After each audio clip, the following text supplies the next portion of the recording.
हमारे YouTube channel में आप लोगों का हार्दिक स्वागत है। अगर आप लोग स्वास्थ्य के साथ जुड़े रहना चाहते हैं तो हमारे चैनल को सब्सक्राइब ज़रूर कीजिएगा और वीडियो अच्छी लगी तो दूसरे लोगों तक पहुंचाइएगा ताकि सभी लोग स्वस्थ हो सके, निरोग रह सके। धन्यवाद। ओम। अभी हम कुछ आप लोगों को बताएंगे, उसको दिल दिमाग में बैठा करके उस चीज को सीखने का प्रयास कीजिए। सारे बच्चे खुश हो? तो एक बार जोर से ताली बजाइए आप लोग। तो बाहर में बारिश हो रही है, बाहर में क्या हो रही है? बारिश हो रही है। तो आज आप लोगों को कुछ योग की अहम चीजें बताएंगे जो हर लोगों को पता होना चाहिए कि योग में क्या क्या होता है। आप लोग को जैसा कि हमने पिछली बार क्लास चलाया था तो बताया था हमारे शरीर कितने तत्वों से बना हुआ है। आप लोग को बताया था। कोई बच्चा बता सकता है क्या? हाथ खड़ा करो। कोई बच्चा देखिए। और कोई बच्चा? कोई बच्चा नहीं। तो आप लोग को नहीं मालूम तो मैं बता दूं। सबसे पहला अग्नि है, अग्नि है, वायु है, आकाश तत्व है, पृथ्वी तत्व है और ये पांचवा जल तत्व है। इन पांच चीजों से मिलकर के हमारा शरीर का निर्माण हुआ है। उसी तरह हमारे शरीर में 5 कोष होते हैं। 5 तत्व हो गया, 5 कोष होते हैं जिसको पंच शरीर भी बोलते हैं हम लोग। तो सबसे पहला क्या होता है हम लोगों का? अन्नमय कोष। क्या होता है? अन्नमय कोष से कैसे हमारा शरीर बढ़ता है देखते हैं आप लोग। बच्चा लोग जब जन्म लेता है तो छोटा सा बच्चा होता है ना, खूब खिलाते हो आप लोग उसको प्यार से, गोद से होते होते हो फिर चलना सीख लेता है, फिर आप लोग के जितने बड़े हो जाते होते हैं कि नहीं होते हैं। तो वो शरीर का जो भौतिक शरीर का जो हम लोगों का निर्माण हो रहा है वो किस चीज से हो रहा है? अन्नमय कोष से हो रहा है। किससे हो रहा है? जो हम लोग खाना खाते हैं और उससे प्रोटीन मिलता है, वसा मिलता है, कार्बोहाइड्रेट। मतलब कहने का अर्थ है कि हमारे ये भौतिक शरीर को क्या कर रहा है? वो बढ़ा रहा है, बना रहा है, छोटा से बड़ा बना रहा है कि नहीं बना रहा है? बना रहा है। तो ये हमारा सबसे पहला कौन सा कोष हो गया? अन्नमय कोष। सभी बच्चे को मालूम होना चाहिए। बोलिए। अगर कोई पूछे कि हमारे शरीर में कितने कोष है तो आप बता पाओगे कि पहला क्या है? अन्नमय कोष। दूसरा क्या है? प्राणमय कोष। क्या है? प्राणमय कोष। तो प्राणमय कोष में हमारे शरीर के अंदर में 10 प्रकार के प्राण होते हैं। कितने प्रकार के प्राण होते हैं? 10 प्रकार के प्राण होते हैं। जैसे सभी लोगों का काम बांटा हुआ है। जैसे अभी आपकी ये दीदी जी हैं तो इनका काम बांट दिया गया कि भाई आप क्लास 7 को क्लास लेंगे और मैथ का पढ़ाएंगे, ठीक है। उसी तरह दूसरे टीचर का ड्यूटी दे दिया गया है कि भाई आपको हिंदी पढ़ाना है, फलाने क्लास में क्लास लेने जाना है। सभी लोगों का ड्यूटी निर्धारित कर दिया गया। उसी प्रकार इस प्राण का भी ड्यूटी दिया गया है। आपका शरीर है लेकिन इस शरीर में जो प्राण काम कर रहे हैं आपके, वो आपका क्या कर रहा है? ड्यूटी कर रहा है। तो सब प्राण का अलग अलग नाम है। क्या है? सब प्राण का अलग अलग नाम है। तो उसमें हमारे 5 मुख्य प्राण आते हैं और 5 गौण प्राण आते हैं। समझ रहे हैं? जिसको उप प्राण भी हम कह सकते हैं। तो दूसरा क्या बताया हमने? पहला क्या था? अन्नमय कोष। दूसरा क्या बताया था? प्राणमय कोष। इसका डिटेल आप लोग को बाद में बताऊंगा कि वो 10 प्राण कौन कौन से। मैं आप लोग को बताया भी था, एक दिन आया था तो 10 प्राण के बारे में आप लोग को डिटेल में बताया था। तो अभी मैं कोष के बारे में बता रहा हूं। तो दूसरा क्या हो गया? प्राणमय कोष। और तीसरा क्या हो गया? मनोमय कोष। क्या हो गया? हमारा शरीर, हमारा मन और उसके बीच में जो प्राण काम कर रहा है। हमारा मन, जो हमारा चित्त जो काम कर रहा है, जो मनोमय कोष काम कर रहा है। आप लोग यहां बैठे हुए हो और आप लोग के दिमाग में क्या चल रहा है कि छुट्टी का टाइम, तो इतना टाइम में मेरा छुट्टी होने वाला है, घर में जाएंगे, पापा आएंगे, पापा डांटेंगे, मम्मी डांटेगी, इस तरह की भावनाएं चल रही होगी आप लोग के। या मैं घर पे जाऊंगा, पढ़ूंगा। तो ये मन आपका क्या हो रहा है? जो चल रहा है मन, यही है मनोमय कोष। क्या है? तो ये मनोमय कोष जितना भी हम लोग योग प्राणायाम करते हैं उससे ये सक्रिय होता है। हमारा सकारात्मकता और बोलते हैं ना सकारात्मक और नकारात्मक। मन में अगर नकारात्मक चीज आ जाएगी तो क्या करेगा? हम मर जाते हैं, साला ठीक रहेगा। हम जहर खा लेते हैं, हम फांसी लगा लेते हैं, हम कुइयां तालाब में कूद के मर जाते हैं। ये इस तरह की जो थॉट आएगी मन में, वो क्या आएगी? नकारात्मक आएगी। तो ऐसा थॉट नहीं आना चाहिए। सभी लोगों को पॉजिटिव थॉट आना चाहिए कि हम बढ़िया करना है, कल के लिए कुछ ये करना है। सुबह में उठेंगे तो क्या, किस विचार से उठाएंगे?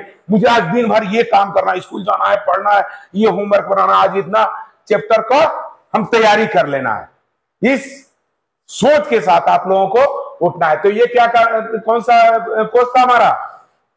मनोमय कोर्स। कौन सा कोर्स था? मनोमय कोर्स।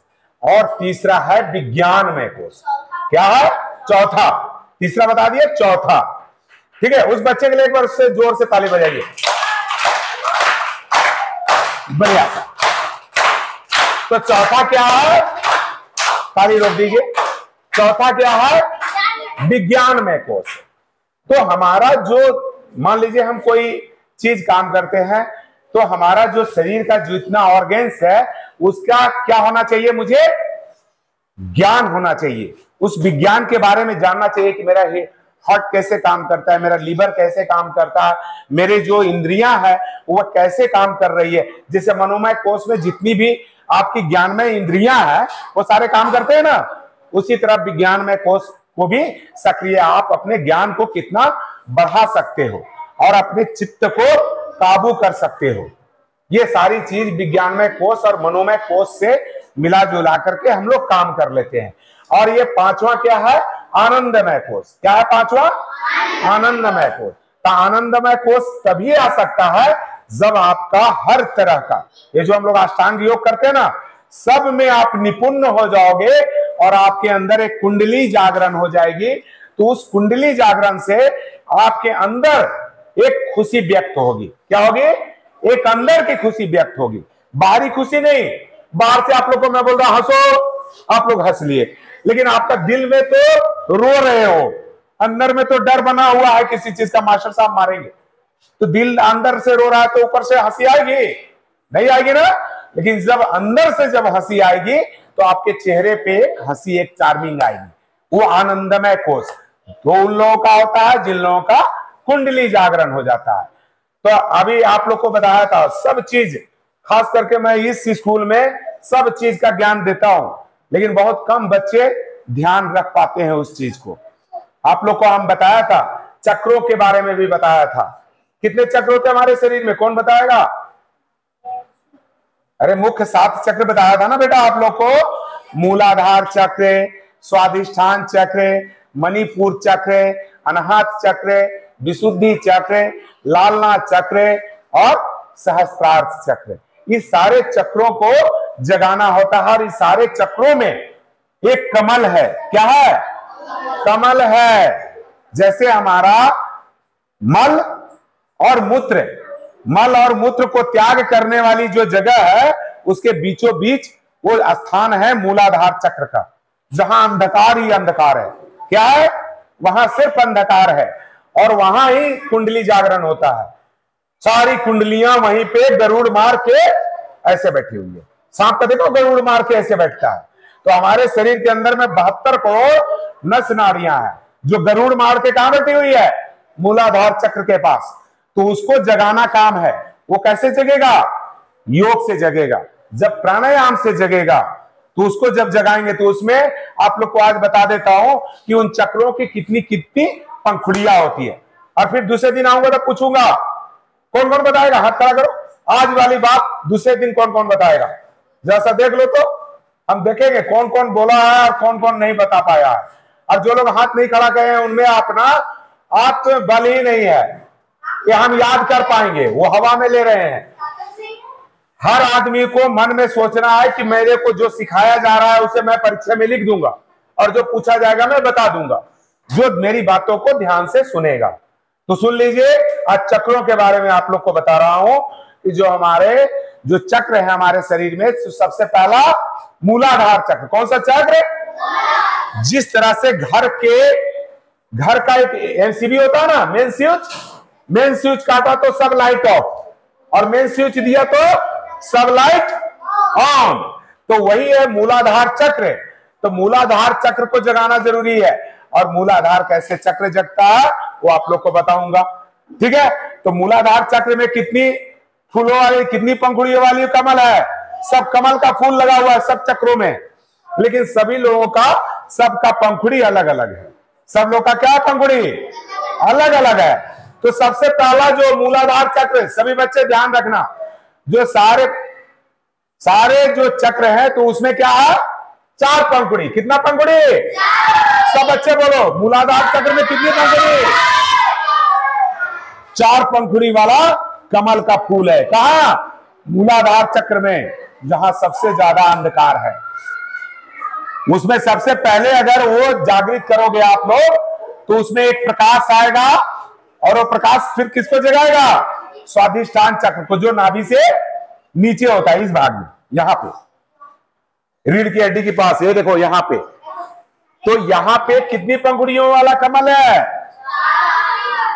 6 पंखुड़ियों वाला। कितना? मूलाधार में 4, स्वादिष्ठान चक्र में 6, और ये मणिपुर चक्र जहां खाना का डाइजेस्टिव सिस्टम है, नाभि के इर्द गिर्द, ये मणिपुर चक्र, यहां पे कितने पंखुड़ियों वाला? 10। कितने पंखुड़ी वाला? उससे ऊपर आओ, यहां अनाहत चक्र, तो यहां जो अनाहत चक्र है, ये कितनी पंखुड़ियों वाला? 12। कितना पंखुड़ी? 12 पंखुड़ियों वाला। और ऊपर में जाइए, ये गले के पास, तो विशुद्धि चक्र बोलते हैं इसको। क्या बोलते हैं? इसमें कितना पंखुड़ी? 16 पंखुड़ी। कितना पंखुड़ी? 16 पंखुड़ियों वाला कमल है। और उससे ऊपर आओ, ये दोनों भ्रुकुटी के बीच में, आज्ञा चक्र के पास। समझ रहे हो बात आप लोग? अरे मेरी भाषा समझते हो सब? तो यहां आज्ञा चक्र के पास कितने फूल? 2 पंखुड़ी वाला कमल। कितना पंखुड़ी वाला? ऐसे याद रखना, 2 आंख तो 2 पंखुड़ी। ये आज्ञा चक्र के पास 2 पंखुड़ियों वाला कमल का फूल है। और जो सहस्त्रार्थ चक्र है, यहां 1000 पंखुड़ियों वाला कमल है। कितना पंखुड़ियों वाला? 1000 पंखुड़ियों वाला कमल है। कहां? सहस्त्रार्थ चक्र में। तो हमारे शरीर में चक्रों के बारे में जान गए, कौन कौन? सभी बच्चे बोलिए। मूलाधार चक्र, दूसरा स्वादिष्ठान चक्र, हाँ ओके, काउंटिंग बाद में कर लेना। तीसरा मणिपुर चक्र, चौथा अनाहत चक्र, जिसको निम्न मनस चक्र भी बोलते हैं, निम्न मनस चक्र भी या अनाहत चक्र बोलते हैं। गले के पास विशुद्धि चक्र, कौन सा चक्र? और यहाँ पे आज्ञा चक्र, यहाँ पे क्या? आज्ञा चक्र। और ऊपर सहस्त्रार्थ चक्र, सहस्त्रार्थ चक्र। तो ये सारे चक्रों के बारे में आप लोग को बताया। तो देखते हैं नेक्स्ट टाइम आएंगे तो पूछेंगे आप लोगों से।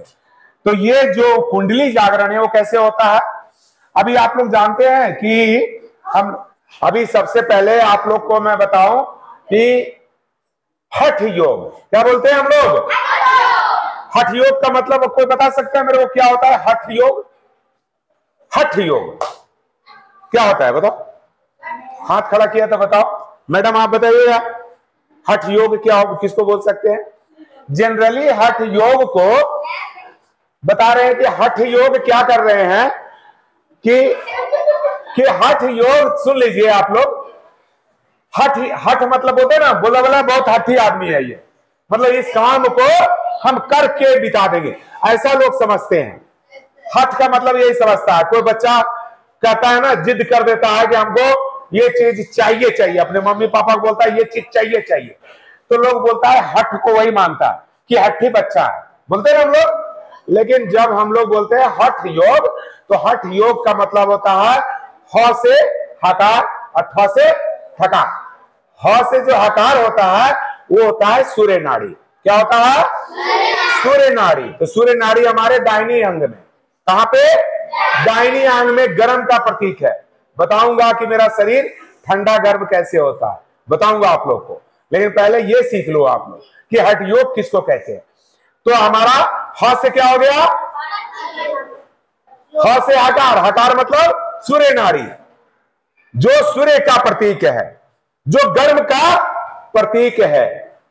और ठ से ठकार, तो ठकार का मतलब चंद्र नाड़ी होता है। चंद्र नाड़ी यानी कि चंद्रमा के जैसा शीतलता देने वाला, उसको बोलते हैं क्या? चंद्र नाड़ी। तो हमारा बाएं साइड में क्या होता है? चंद्र नाड़ी होता है। इसीलिए बोलते हैं कि ये कौन सा है? ईड़ा नाड़ी और ये पिंगला नाड़ी। पिंगला नाड़ी हमारा सूर्य का प्रतीक है और ईड़ा नाड़ी जो है हमारा ठंडे शीतलता का प्रतीक है, चंद्र नाड़ी। ठीक है, समझ रहे हैं इस बात को? अभी तो आप लोग समझ गए हठ का मतलब क्या होगा, समझ गए ना? और योग का मतलब। अब हठ योग कैसे होगा?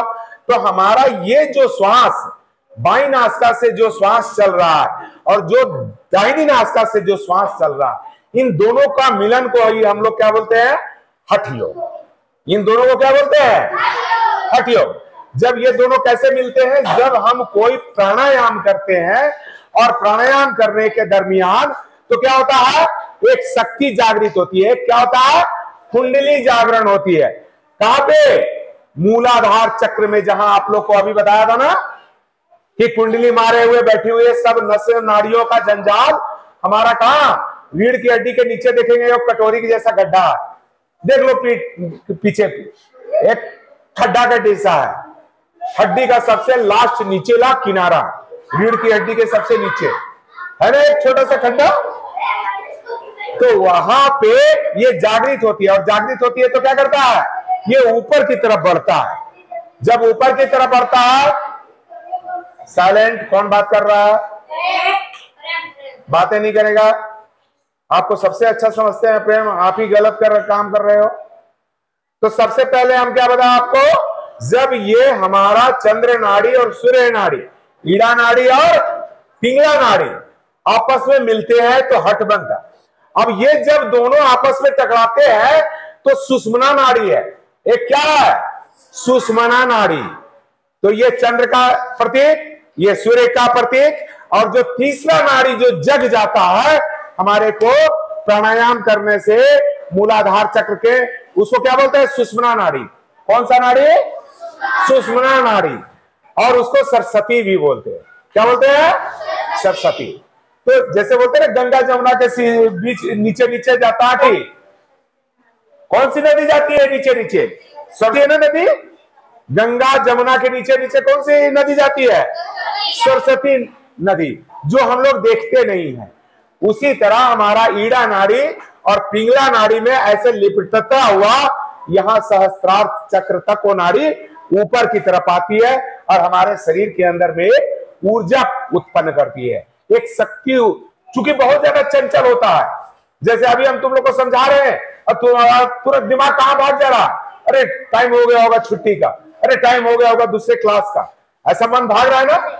उसी तरह जो हमारी जो सुषुम्ना नाड़ी है बहुत चंचल है, वो जो चित्त है बहुत चंचल है, उसको कवर कर पाना, रोक पाना बहुत मुश्किल होता है। तो वो है सुषुम्ना नाड़ी। क्या है? सुषुम्ना नाड़ी। समझ गए आप लोग? अरे समझे नहीं समझे? तो हठ योग क्या हो गया? तो हठ योग वही हो गया जो कुंडली जागरण कर दिया और सारे चक्रों को, जितना चक्र अभी आप लोग को बताया मैं, ये सारे चक्रों को क्या करता है? भेदन करते हुए सबको ये पीछे से ऊपर तक पहुंचाने का काम करता है। और आपका कौन सा काम नाड़ी करती है? सुषुम्ना नाड़ी। कौन सी नाड़ी? सुषुम्ना नाड़ी। अब 72 करोड़ नस नाड़ी है और उसमें 3 प्रमुख नाड़ियां हैं। कौन कौन सा? सभी बच्चे बोलिए। ईड़ा नाड़ी, पिंगला नाड़ी और बीच में एक सुषुम्ना नाड़ी। ये लत्तर के जैसा ऐसा लिपटा हुआ यहां से यहां तक आपके ये नाड़ियां चलती है। ठीक है ना? अभी आप लोग देखिएगा कि कौन सा नाक किसका खुला हुआ, तो मेरे को बताइएगा कौन सा नाक आपका खुला है? बायां खुला है कि दाहिना? कोई नाक ज्यादा चलता होगा, कोई कम चलता होगा। चल रहा है किसी का? बायां किसी का ज्यादा चल रहा होगा, किसी का दाहिना साइड में ज्यादा चल रहा होगा, है ना? ऐसा है? महसूस करके देखो। कोई किसी में आराम से हवा जा रहा होगा और किसी में खींचना पड़ रहा होगा, करके देखो। ऐसा हो रहा है सबके साथ? दोनों समान में नहीं होता है, ठीक है ना? तो आप लोग को मैं बता दूं कि हमारा जो ये नासिका है, ये जो नासिका है तो क्या करता जो नासिका है ये एयर कंडीशन है। क्या करता है? एयर कंडीशन का काम करता है। क्या करता है ये? हमारा शरीर एयर कंडीशन का काम कैसे करता है? चूंकि ये ठंडे का प्रतीक, ये गर्म का प्रतीक। जब आपके शरीर में जब आपको गर्मी चाहिए होता है तो आपका दाहिना नासिका खुल जाता है, ठीक है ना। और जब आपके शरीर में गर्मी ज्यादा हो जाती है और आपके शरीर में ठंडा चाहिए तो आपका शरीर से बायां नासिका ईड़ा नाड़ी खुल जाती है। तो ये आपका शरीर कैसा हो जाता है? जब ठंडा चाहिए तो ठंडा और गर्म चाहिए तो गर्म। तो आप लोग सभी बच्चे समझे? और जो हमारी वीडियो को देख रहे होंगे, जो लोग भाई बहन, माता लोग, चाचा चाची, दादा दादी, जो लोग, तो इस बात को समझिएगा और अपने दिनचर्या में योग को जरूर शामिल कीजिएगा। क्योंकि योग से आप निरोग रह सकते हैं, स्वस्थ रह सकते हैं। तो आप लोग अपने दिनचर्या में योग को जरूर शामिल कीजिएगा। मेरा एक ही उद्देश्य होता है कि सभी लोग स्वस्थ हो, निरोग हो। और सारे स्कूलों में भी जाता हूँ, आंगनबाड़ियों में भी जाता हूँ, जहाँ के जैसे लोग मिलते हैं। अब यहाँ के बड़े बच्चे थे इसलिए मैं डिसिप्लिन अच्छा था, इसलिए मैं इतने अच्छे से समझाने का इन लोगों को कोशिश भी किया। तो बड़े लोग अगर हमारी वीडियो को देख रहे हैं तो हमारी बातों को समझिएगा, अपने जीवन में योग जरूर अपनाइएगा। और वीडियो आप लोग को अगर अच्छी लग जाए तो इसे दूसरे लोगों तक पहुंचा दीजिएगा, ताकि इसका लाभ सभी लोग उठा सके, स्वस्थ रह सके, निरोग रह सके। तो इसी बात पर सारे बच्चे बजाइए जोर से ताली।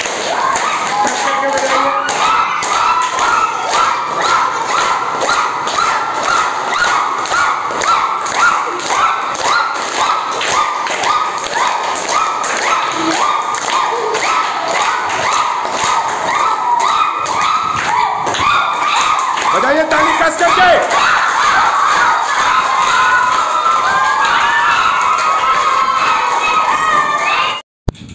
वीडियो को अंत तक देखने के लिए बहुत बहुत धन्यवाद। अगर आप लोगों को वीडियो अच्छी लगी हो तो दूसरे लोगों के साथ शेयर करना ना भूलिएगा, ताकि इसका लाभ सभी लोग उठा सके। और हमारे चैनल के लिए नए होंगे तो हमारे चैनल को सब्सक्राइब करें और योग करें, स्वस्थ रहें, निरोग रहें, अपने परिवार के साथ खुश रहें।